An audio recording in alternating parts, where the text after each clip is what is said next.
Hello to all. A lot of people ask me how to train short distance punches when you don't have a partner and when you are alone at home. So I found back this training tool, which I bought many years ago, and I thought maybe one day it will be very practical to use. I wanted to show you how you can train short distance punches. So when we speak about martial arts like Wing Chun, they are used to punch in a vertical way. So this is horizontal and this is vertical. The distance you can choose, it can be longer from here or shorter. So what I want to stress today, it's how to use the articulation in this way. So in Wing Chun, you have a lot in the form movements where the wrist does rotations. In the third form or the beauty form, you learn this movement. So they say when you punch in this way, with the last three phalanx, then you have to punch with this part, these two. Never with the small part, with the little finger, because this is very weak. Not too much like this, not too much with this, but more flatter. But the contact point needs to be here. Not with this part, neither with the top of it, so more in front. When you use the two first, the same, it's a little bit more bending, low. Afterwards, so you have this punching, afterwards you need to throw the arm and go a little bit down to have these two parts which touches. So that means that you need to throw it in this way. Upon contact, it does this.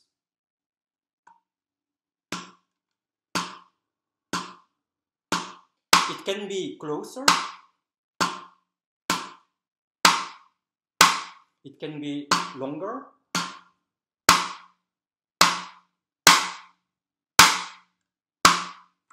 If you punch with the lower part, with these two parts, you see that the upper part doesn't touch. Then the wrist bending is a little bit less, so that means that from here it touches this way.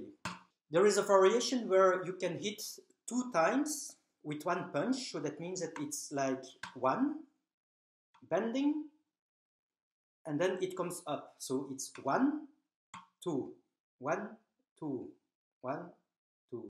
Watch out not to over bending so that the little finger touches. This is not good. The power of the punch cannot be held with one literal articulation. So 1, and then it comes into these two joints.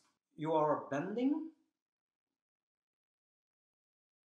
and when you do the second part, this one, the arm comes forward. So there is always a little forward movement of the arm, and at the same time the wrist is bending down, up, down, up, down, up. It's not much up, it's not this one, but forward, 1 and 2. So pay attention, contact point is here and the second part is here.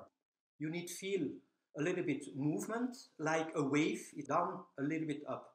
It's this, 1, 2, 1, 2, 1, 2. Look, 1, 2, 1, 2, 1, 2. And later it's like the body goes up, down, and back. Shadow punch, it's 1, 2, 1, 2, 1, 2. You can train it with contact. It's 1, 2.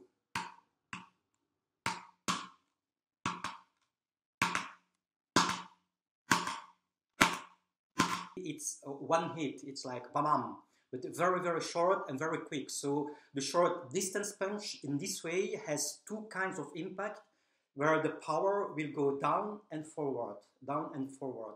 So this is a variation of the only one punch. The one punch or the one contact punch, it's like bam, bam, bam. It can go in all directions. So the vertical short distance punch or the 1-inch punch or the 3-inch punch or 5-inch punch, etc., can have one direction. So that means that it can attack and go and travel into one line. But this variation has two lines, two impact points, and two lines, directions of power.